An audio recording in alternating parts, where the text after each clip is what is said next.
बड़ी खबर कबीरधाम जिले से, जहां कबीरधाम जिले के कृषि विभाग के उप संचालक का गजब खेल चल रहा है। अपने ही आदेश को पलट दिया, वहीं जांच के बजाय लीपापोती कर रहे हैं।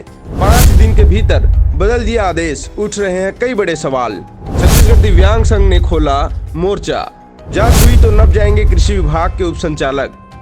फर्जी दिव्यांग प्रमाण पत्र के सहारे नौकरी का बड़ा खेल, कई लोग हथियाए बैठे हैं सरकारी नौकरी।